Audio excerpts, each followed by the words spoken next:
7 times. U.S. Astronaut Hall of Famer Dan Brandenstein flew his first flight on August 30th, 1983. STS-8 was not only Dan's first flight, but was Space Shuttle Challenger's first night launch and landing mission. The 13th Space Shuttle flight, and the first to include 2 women, is STS-41G. Joining Commander Bob Crippen, who's already on the stage, and Mission Specialist Dave Liestma, who will join us in a few minutes, pilot John McBride. Representing the 5th and last shuttle mission of 1984, STS-51A, please welcome Mission Specialist Anna Lee Fisher. STS-51A was a Space Shuttle Discovery mission launched in November 8, 1984, and marked the first time a shuttle deployed 2 communication satellites and retrieved from orbit 2 other communication satellites. Launched on October 3, 1985, STS-51J was the first flight of the Space Shuttle Atlantis. Representing STS-51J today is the commander of the mission, veteran of 3 Space Shuttle flights, U.S. Astronaut Hall of Famer, Carol Bobko.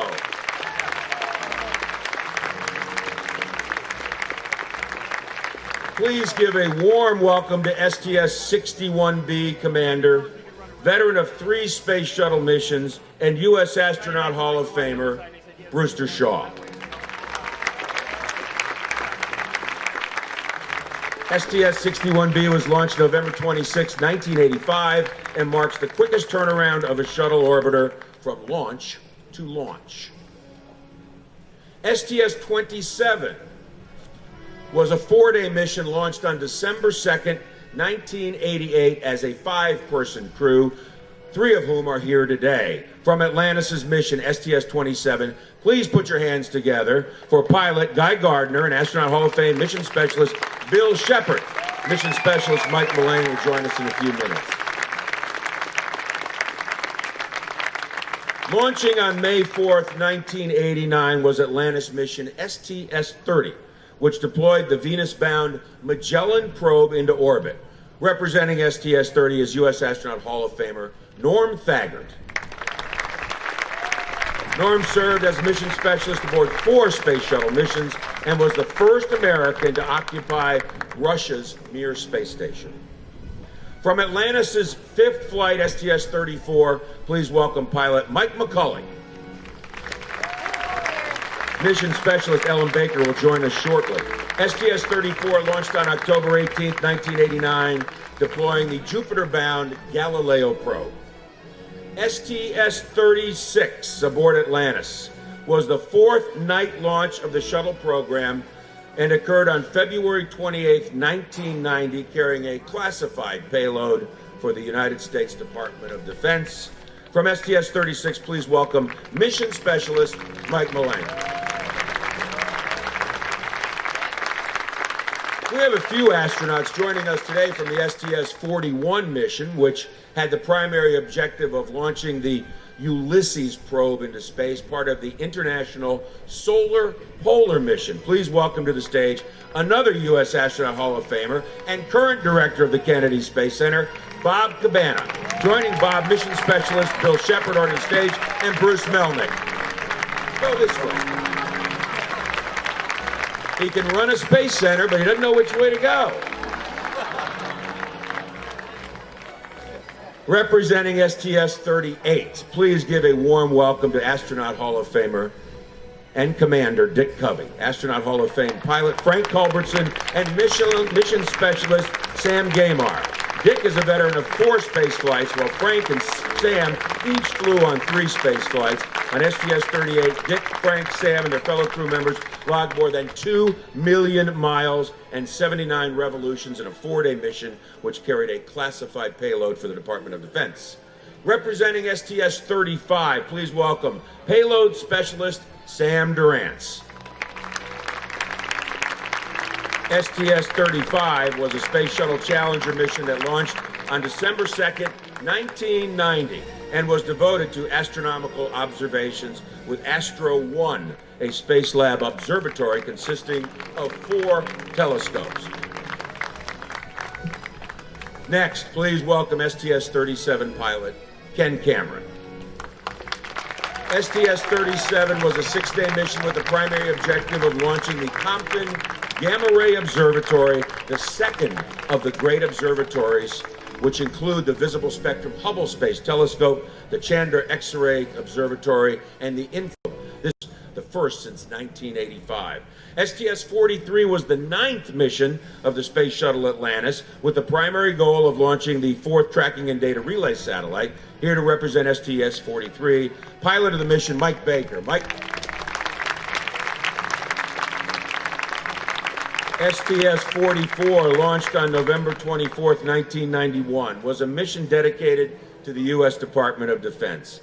Here to represent this flight, please give a warm welcome to Mission Specialist Mario Rumko. Mario?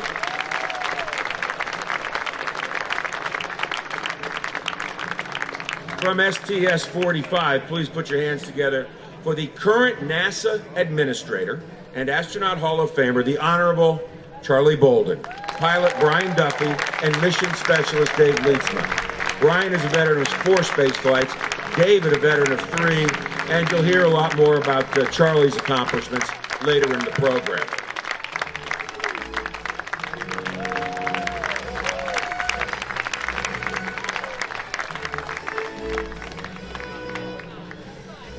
From STS-46, the mission to deploy the European Space Agency's Eureka, the European Retrievable Carrier.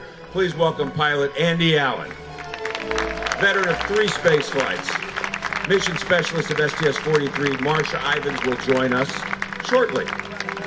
Representing STS-66, which was a 10-day mission, continuing the series of Space Lab flights to study the energy of the sun and how it affects Earth's climate and environment. Please welcome a veteran of 6 space flights, U.S. Astronaut Hall of Famer Kurt Brown. Also joining Kurt is Ellen Ochoa, veteran of 4 space flights and current director of the Lyndon B. Johnson Space Center in Houston. STS-71 was the first mission to carry out a space shuttle docking with the Mir space station. Joining mission specialist Norm Thagard and Charlie Precourt, who will join the group shortly, represent STS-71 Ellen Baker. STS-74 was the second docking mission of a U.S. space shuttle to the Russian Mir space station. Joining Commander Ken Cameron already on stage, put your hands together for Jim Halsell, a veteran of 5 space flights. Jim? STS-76 was a mission that traveled almost 4 million miles and the 3rd successful mission to dock with the Russian space station Mir. Please welcome mission specialist Ron Sega to the stage. Veteran of 2 space flights, Ron Sega. Please welcome STS-79 Commander Bill Reedy.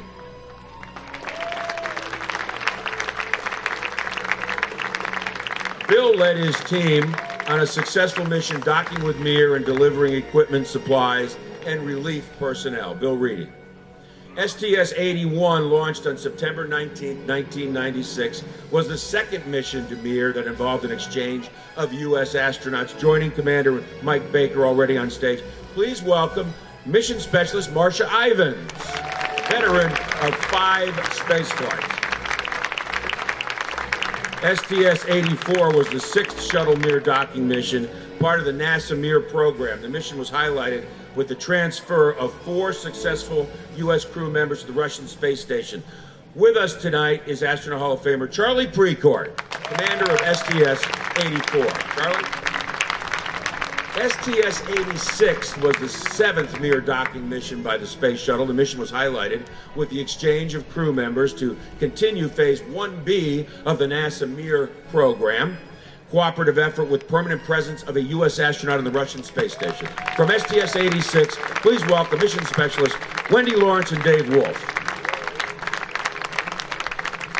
STS-101, launched on May 9, 2000, was a resupply mission to the International Space Station and was the first to fly with the glass cockpit. Pilot Jim Halsell, already on stage, represents STS-101, his second mission on Atlantis. Representing STS-106 is pilot Scott Altman, 4-time spaceflight veteran. STS-106 was an Atlantis mission to the International Space Station with the goal of preparing the VESDA service module, the early living quarters for the station for the arrival of the first residents of expedition crew at the start of a permanent human presence on the new outpost. STS-98 launched February 7, 2001 and delivered the Destiny Laboratory module to the International Space Station. Mission Specialist Marsha Ivant, already on stage, also representing STS-98.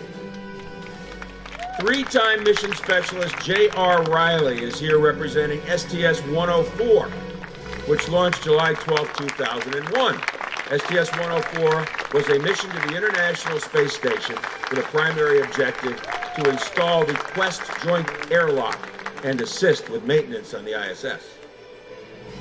STS-110 launched on April 8, 2002 with the purpose to install the S0 truss segment, which forms the backbone of the truss structure on the ISS. Already on stage, mission specialist of flight and current Lyndon Johnson director, Ellen Ochoa. Joining her to represent the mission, Mike Bloomfield.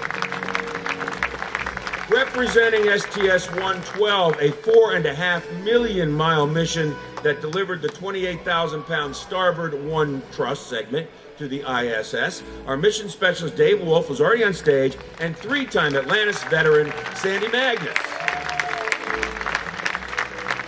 Another three-time Atlantis veteran is STS-115 pilot Chris Ferguson, who's going to join us shortly.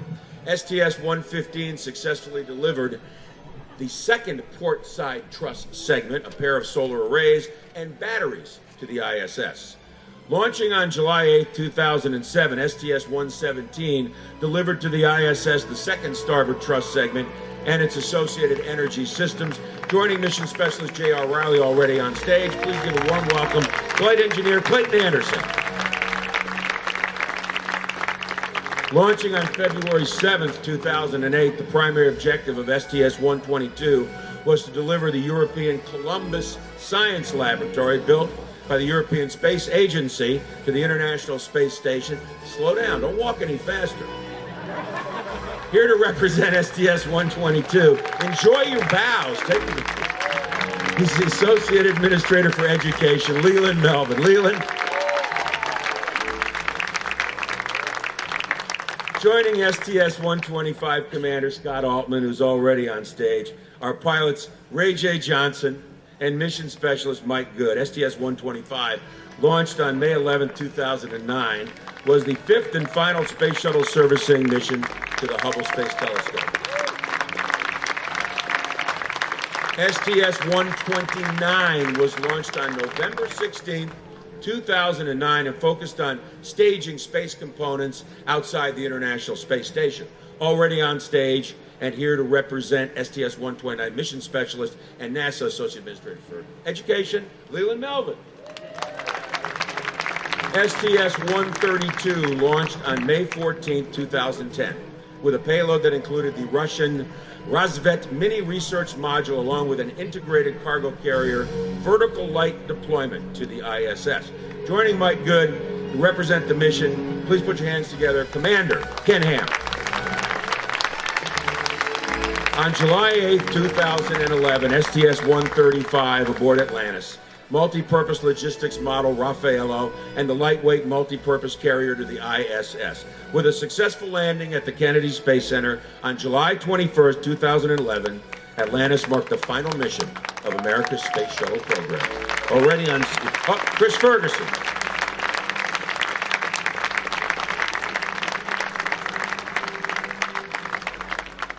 We are here to celebrate not only the incredible new home for the Space Shuttle Atlantis, but to also recognize the thousands of men and women who have made NASA's Space Shuttle program possible throughout the years. A special thanks to all of you goes out to the workers of the entire Space Shuttle program throughout the 30-year history.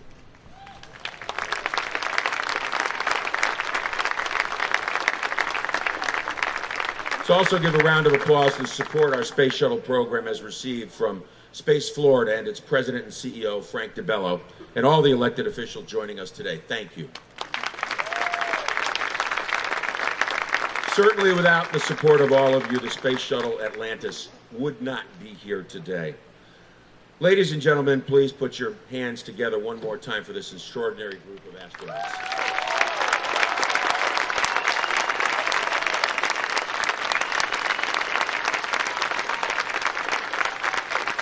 To begin our program, here to sing our national anthem, please rise and welcome NASA's Karen Griffin.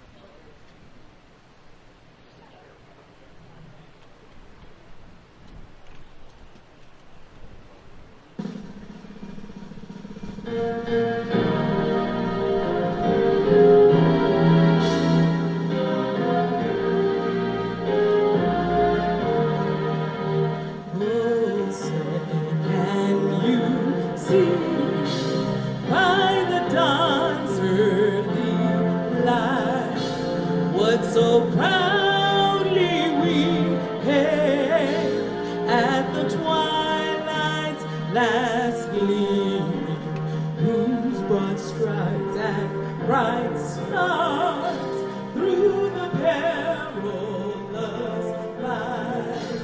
O'er the ramparts we watched were so gallantly streaming, and the rocket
I still remember the first space shuttle launch on April 12, 1981, 135 missions, and 32 years later.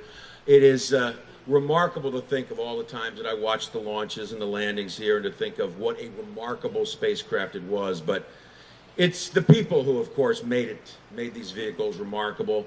People like Terry White, if you know Terry, of the famous white handlebar mustache. I saw Terry last night, and he worked in on the flow of the vehicles, and you know, it reminded me of all the friendships I've established and the great stories over the years. And I was talking briefly this morning with Dick Covey, and reminded me of a story from back in the mid '80s or so, right around the time of return to flight, late '80s, after Challenger, and Dick had autographed signed a picture to my young sons at the time, and on the picture he wrote, "When you guys get older," that's what he wrote on the picture, "your dad's going to say that he knew me. He didn't." True, but you know, that's the kind of wonderful people they were and are. Beginning with Columbia, continuing with Challenger, Discovery, Atlantis, Endeavour, the space shuttle was humanity's first reusable spacecraft. Never take for granted this overriding significance. Humanity's first reusable spacecraft. Each year, over 1.5 million people from all over the world visit the Kennedy Space Center Visitor Complex to enjoy its many attractions and educational programs. With the exciting new addition of Space Shuttle Atlantis, that number is sure to exponentially grow. To help ensure NASA's success, NASA is pleased to work with Delaware North Companies, a global leader in hospitality and food services. Leading its team for this visitor complex is Bill Moore. In addition to his work here, Bill serves on several boards for various community organizations. Ladies and gentlemen, please give a warm welcome to my friend, Chief Operating Officer Bill Moore.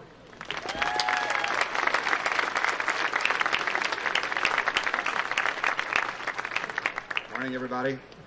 Anybody have trouble finding us this morning? We put this little icon in back of us so you could find your way from the front gate to here. Looks like it worked pretty good. Good morning to all of you, and thanks for coming out. And to Atlantis, welcome home. After serving the world for over 30 years, Space Shuttle has earned its place in history and has come to a final stop. Just a little less than 2 years ago, Commander Chris Ferguson, sitting behind me today, said these words after a successful touchdown of the last Space Shuttle flight, STS-135 and Space Shuttle Atlantis. Today, they're just as appropriate as we celebrate Atlantis' final stop, but not her final mission, here at the Kennedy Space Center. We could not be more proud of having Atlantis with us today, and really looking forward to unveiling it for all of you to come see her. As you heard John say, we had a little soiree last night, and the astronaut families and those that worked on the shuttle and the astronauts, and to see their faces when we showed them Atlantis was a memory that will last with all of us for a lifetime. We're going to show Atlantis to you as the way the astronauts saw her, in space, in her finest hours as she just left the space station, just pulling back and ready to begin her journey home. Kennedy Space Center is the only place in the world you'll actually see a space shuttle tilted to one side. Its payload bay doors open. By the way, that sounds like a really simple thing to do. Works great in zero-G gravity. Not quite the same here on Earth. Today, joining us in our celebration are our partners at NASA, with which we could not have been where we're standing today. Many other contractors and companies and organizations, really too numerous to mention. We share in a proud moment with many of us here on the Space Coast who worked very hard to keep an orbiter here, where orbiters have a home, where all 135 missions launch from, right here at the Kennedy Space Center. And of course, we share it with those men and women around the world, but particularly here in this country, who built the shuttles, who processed them, who flew them, who brought them home, and got them ready to fly again. We ride on the shoulders of many today, and to all of them, I say thank you. Celebrating the efforts of exactly is what we want to do today.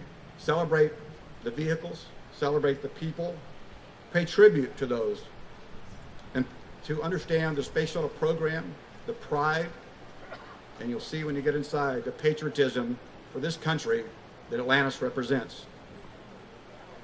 Just as the future of our space program rides on the shoulders of the shuttle, and those who flew her and those who worked on her, it's made possible by everyone here who shared a dream of manned space flight.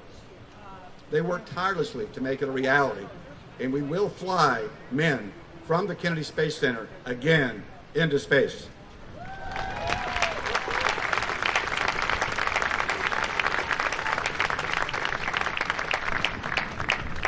You know, Atlantis is an historic icon, an artifact. Only 3 in the world that are space flown, and we have one here. But we're going to put you in a little bit different position today when you go in. You're going to see what it's like to be an astronaut. You can land the shuttle. I did it yesterday. I did the easy version, not the hard one. You can dock to the space station. You can manipulate the shuttle's robotic arm. And if you're really good, you can take a spacewalk. These are just a few of the many interactive activities we have for our guests to enjoy, making this the world's most comprehensive, most immersive, most exciting attraction devoted to a space shuttle. And keep in mind, as you're walking through today, it's not funded with a single dollar of taxpayer money. Well, except for the orbiter, of course. When Atlantis landed for the final time on July 21st, 2011, it was said that its voyage had come to an end. But we like to think a little differently here. The Atlantis voyage has not come to an end. Atlantis' new mission is just beginning, and that is to educate, to inspire a whole new generation of space explorers. With someone in the audience today, maybe 8 or 9 years old, who will be that individual that goes beyond low Earth orbit, goes way out into space, maybe to a planet, maybe to an asteroid. We want them to think about that today as they see this magnificent vehicle. So forgive me, Commander Ferguson, but I'm going to steal another line from you if I can. Last July, when Chris brought Atlantis home for the last time, he said, "The space shuttle has changed the way we view the world, and it's changed the way we view the universe." We here at the Kennedy Space Center and the Visitor Complex know that our universe will be changed forever because of Columbia, Challenger, Discovery, Endeavour, and our good ship Atlantis. Welcome home.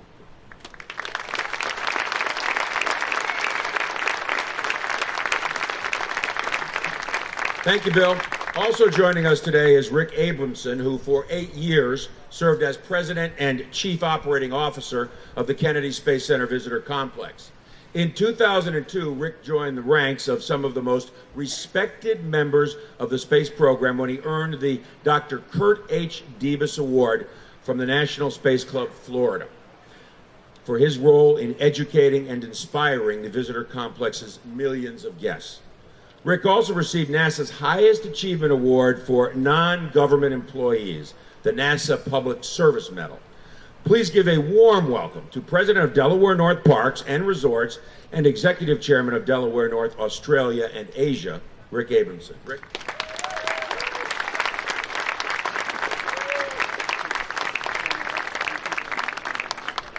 Well, good morning and welcome. There's a lot of firsts today. You'll be the first to be in a crowd of these historic heroes behind me, and you're first of the public to come inside to see this. I only make one ask of you.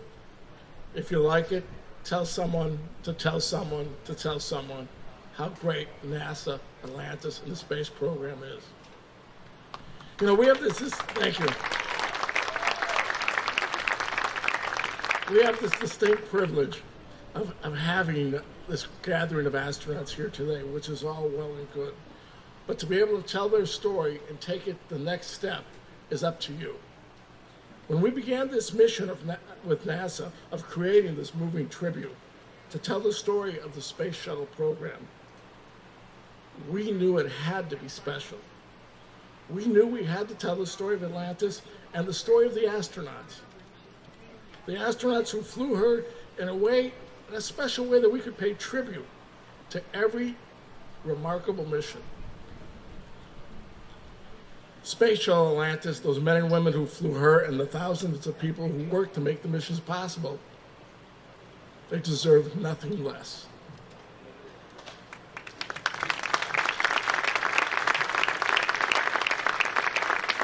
And I can tell you, after experiencing the attraction myself, I know the visitors, after they see it, will be left in awe and moved beyond anything they might ever expect. Let me take a minute to thank a few people that helped bring the Space Shuttle Atlantis and all you see at the visitor complex to life. Of course, one of the commanders of Atlantis, the Honorable Charlie Bolin. Our boss and the director of the Kennedy Space Center, Bob Cabana. And Cheryl Hurst with NASA. Thank each and every one of you and everybody who stood behind you and with you and helped you. And everybody at NASA for your vision, your partnership to bring this whole project to reality. I really hope we made you proud. I think we did.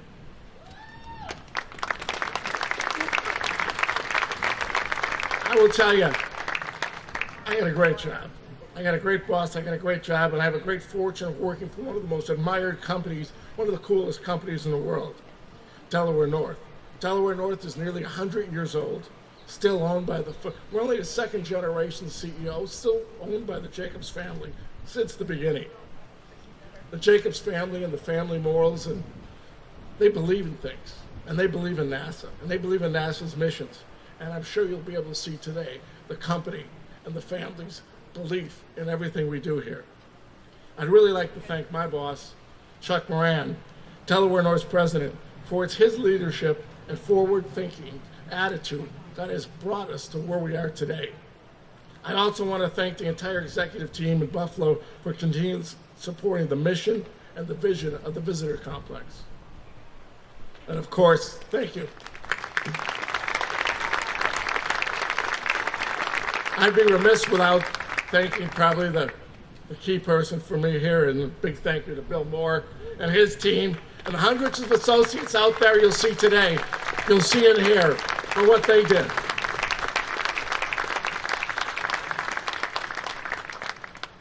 Our people are very dedicated to tell the NASA story, past, present, and future. But there are hundreds of individuals and companies who played a role for this new $100 million Space Shuttle Atlantis, and you will see, beyond anyone's belief, this is once in a lifetime you'll be able to have this experience and see this, not unless you want to come back next week.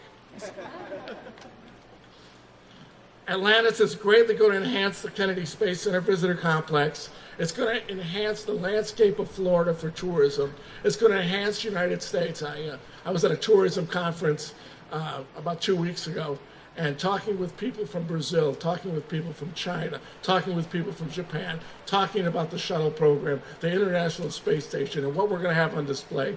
People are going to be coming to the United States, spending money here, good for our economy, good for Florida, good for the Space Coast, and be able to see this must-see destination.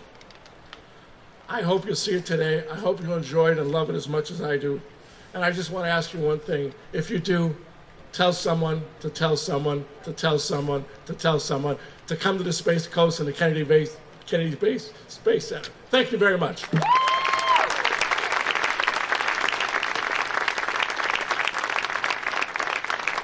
Thanks, Rick. And I just want to pick up on something that he had said, and I think that most of you will agree that there are a lot of young people here and in the future who will come through these doors and under this giant external tank and solid rocket boosters, and it is inspirational.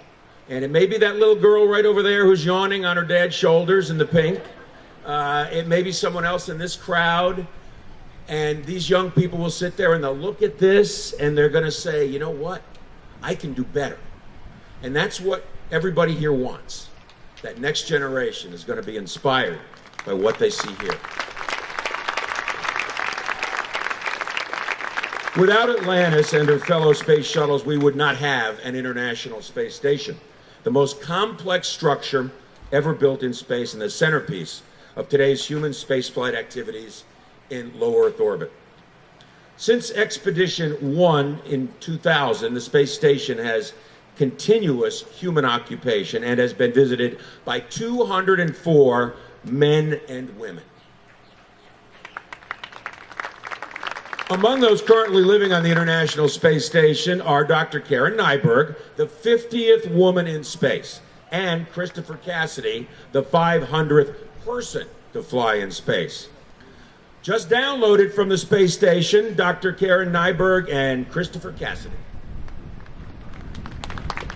Hello, friends at the Kennedy Space Center Visitor Complex. I'm Karen Nyberg, and this is Chris Cassidy of Expedition 36. We are thrilled to be a part of this momentous celebration. Atlantis holds a place near and dear to my heart, and this exhibit embodies her accomplishments and legacy. Without the Space Shuttle program and the dedicated professionals who made it possible, we literally would not be here today. In fact, Atlantis delivered this very module we're speaking to you from. Piece by piece, this space station was assembled 220 miles above the Earth at over 17,500 miles an hour. Atlantis was critical in both assembly and resupply during her 12 missions to our orbiting outpost. Station is now a convergence of science, technology, and human innovation that is helping us learn what it means to be a spacefaring people by demonstrating new technologies and making research breakthroughs not possible on Earth. Thank you for allowing us to be a small part of today's celebration. Welcome home, Atlantis, from the crew of Expedition 36.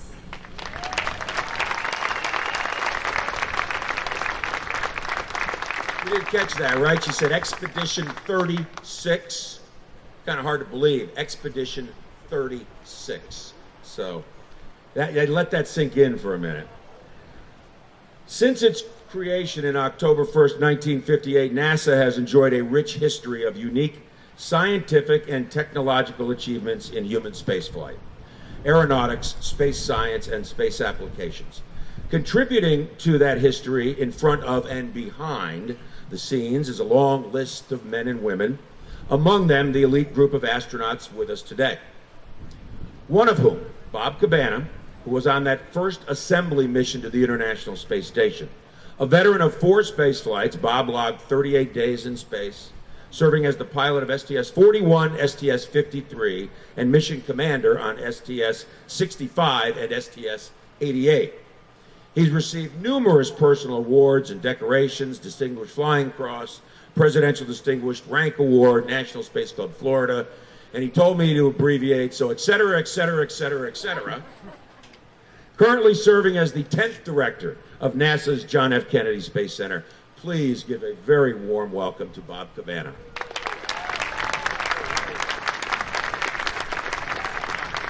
Thanks, John. Hey, if you think that's impressive, just wait till you get inside. It is really special. What a special weekend this has been. I am so proud and privileged to be part of this amazing team. It's been so good to see so many friends and share so many stories.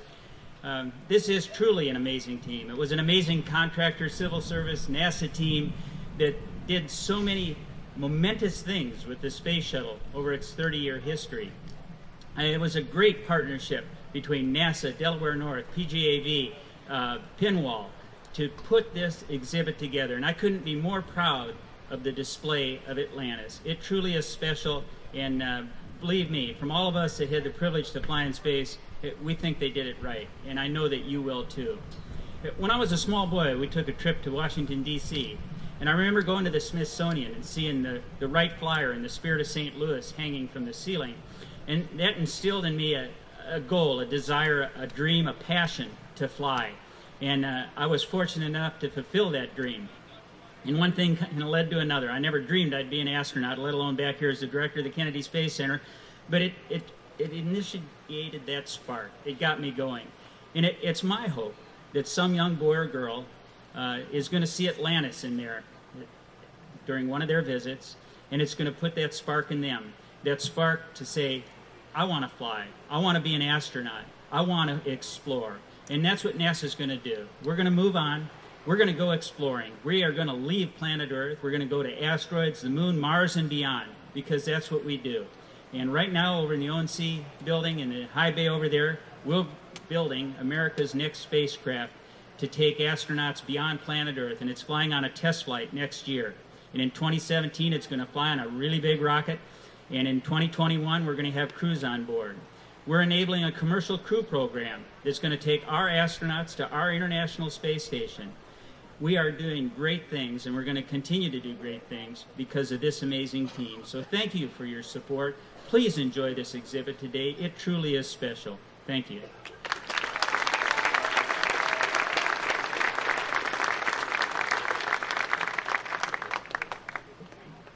Last night was great. The same thing? Same thing.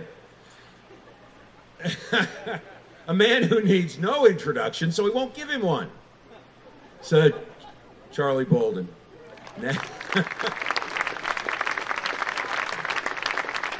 John, thanks very much. Bob just asked, how come you do what he says and you didn't do what I said? I said to Bob, it's because I'm the administrator, and in NASA, nobody ever listens to me. At least John Zarella does. So thank you, John. Thank you. I want to thank the Kennedy Space Center workforce, first of all. You all are awesome.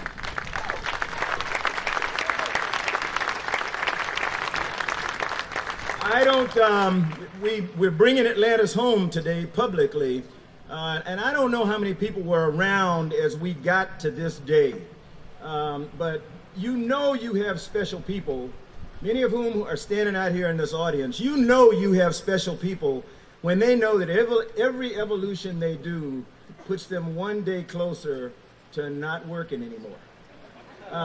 And yet they work every single day tirelessly because they believe in the future. And so when I say I want to thank the Kennedy Space Center workforce, people of the Space Coast, today and into the future, I really mean that. You all are incredibly special people, and this nation owes you a super debt of gratitude.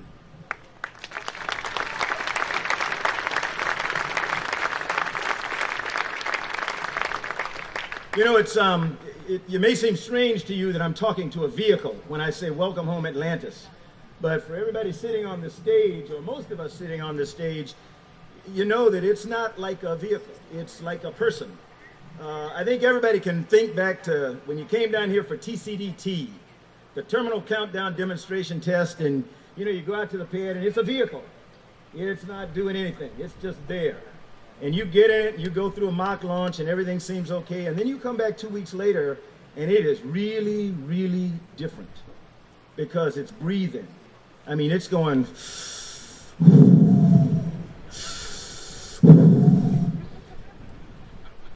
and you thought you were okay until this thing starts talking to you.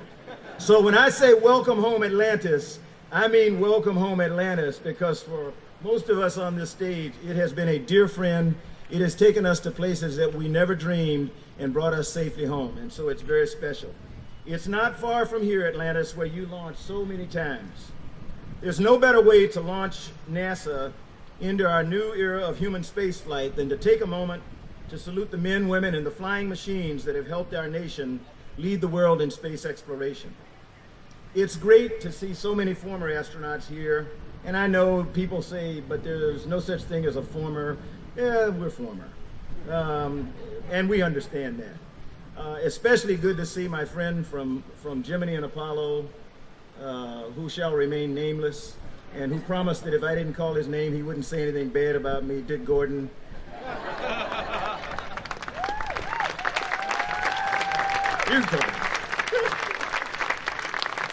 You and the men and women here at the Kennedy Space Center and throughout NASA who supported you, who are true American heroes.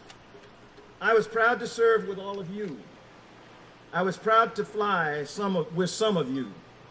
And I stand here today as a lifetime member of NASA's Astronaut Corps family.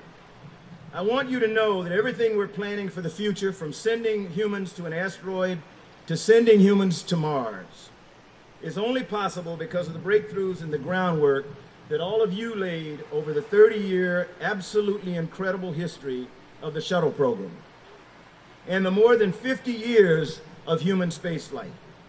Your accomplishments are amazing. They're history upon which great nations are built. And believe me, we're going to continue in your tradition to break new barriers and reach new frontiers. Our newest group of 8 astronaut candidates, 4 men and 4 women, who were introduced to the world last week, stand on all of your shoulders. Just as when I got the call in 1980 that I was going to join the NASA Astronaut Corps, they're full of hope, possibility, and pride for the chance to be a part of our nation's great legacy to space exploration. Space Shuttle Atlantis is a critical part of that NASA history. The fourth of our rated space shuttles, Atlantis was delivered to Kennedy in 1985 and immediately became a workhorse of the fleet. She has 33 missions under her belt, including NASA's final shuttle mission that rolled to its final stop here at the Kennedy Space Center on July 21st, 2011.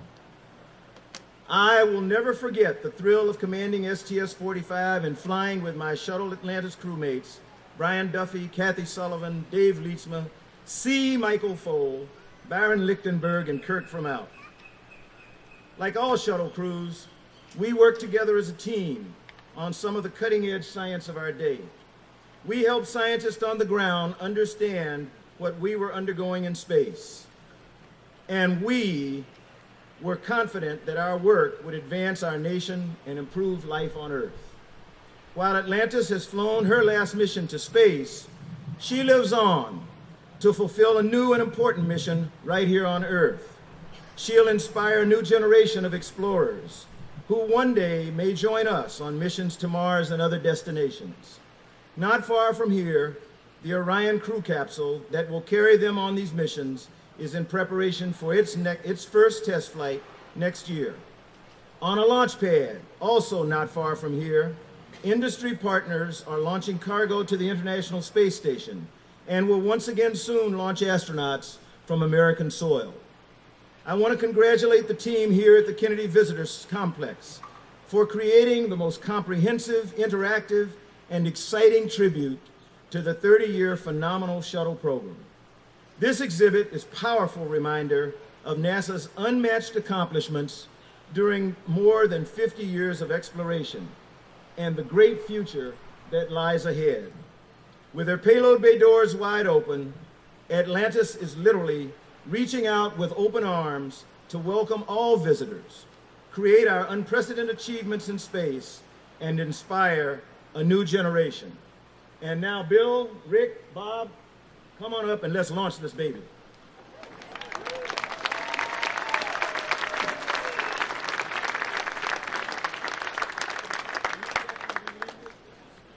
This is really scary. You skipped a part, but that's okay. Don't worry about it. We're fine. That's why he has a pilot, he said. You didn't skip any parts up there, did you? No.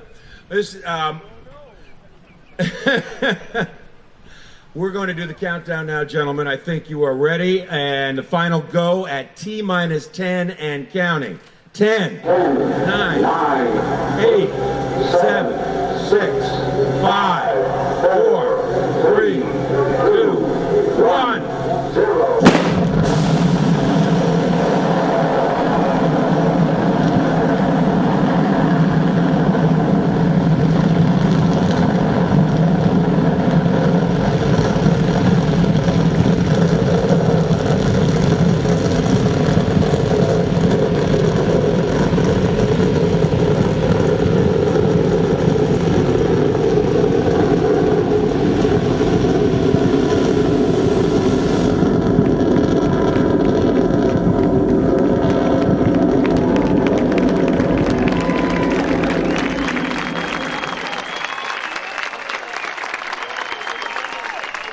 Charlie, can you come up here and do that breathing thing again and how the vehicle breathes?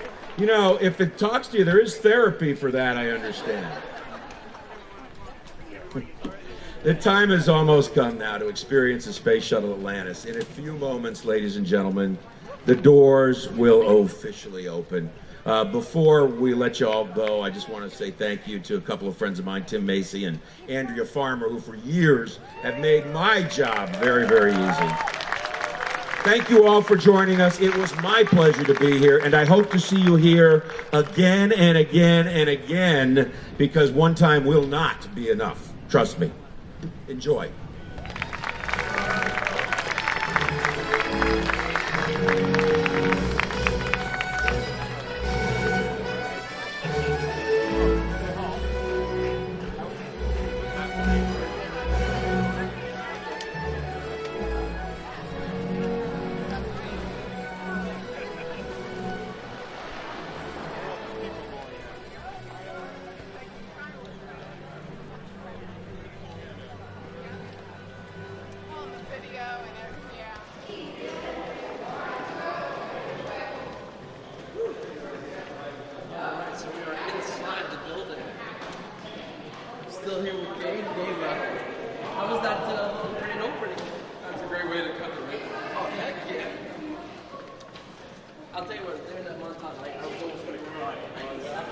I was tearing up.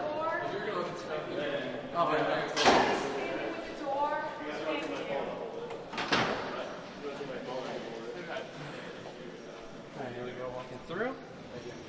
Oh, wow. The Space Shuttle Endeavour on an ambitious mission to service Oh my the gosh. Space Telescope. Gabe, this.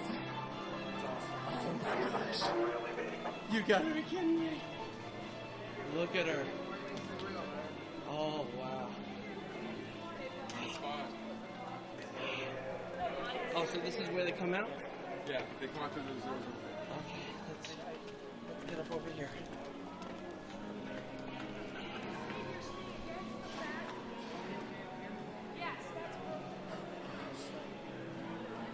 Right here.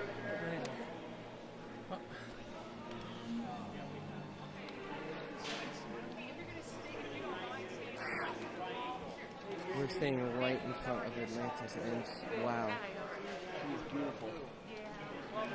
Absolutely beautiful. My sister she's my twin, and she came from North Carolina for yesterday. Holy cow. Really? Me too. Oh, wow. My twin lives in Savannah, Georgia. Okay, great. Vinegar? Yeah, we are here.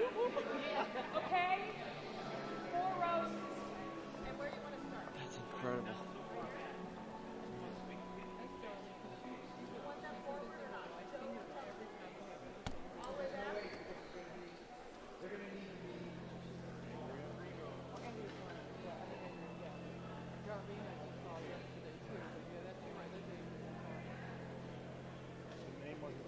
Seeing a girl like this is amazing. And of course, when we saw when we were 20 feet away from it, and we have this. What's phenomenal is you see all 360. You see the main engines, from that you see the underbelly. You go down there, you have a better view from the wings over there. Literally, the tip of that wing.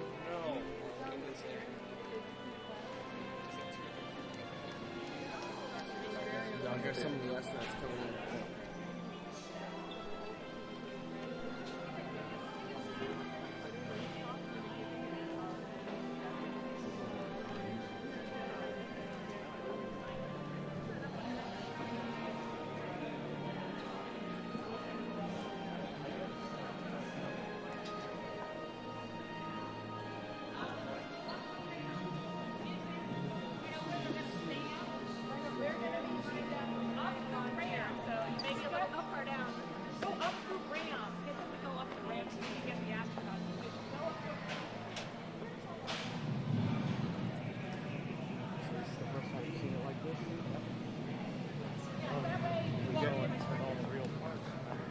Well, not all these parts are real. That's it. Something with the real part. Of course. Didn't you see that ad? Didn't you see the thing I put on Facebook? It was rolling from one side of the DVD to the other and had their own spine missing on it. I said, here it is. It's getting ready to get all the fake bits. I think I remember that. I put it on there yesterday. Get enough exercise?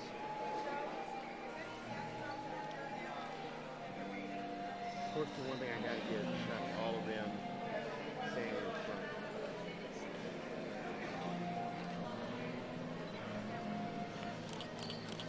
You gotta go and be along here. Yeah, which means it probably should be down there.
what we have going on is right where it comes from the cruise show, we have a lot of astronauts, and I guess you're going to do like a photo op.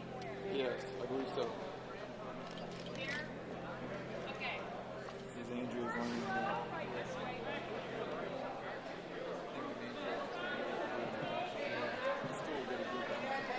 If you want the full orbiter, you may want to stand towards the left side. Oh, well, we're going to be fine on that.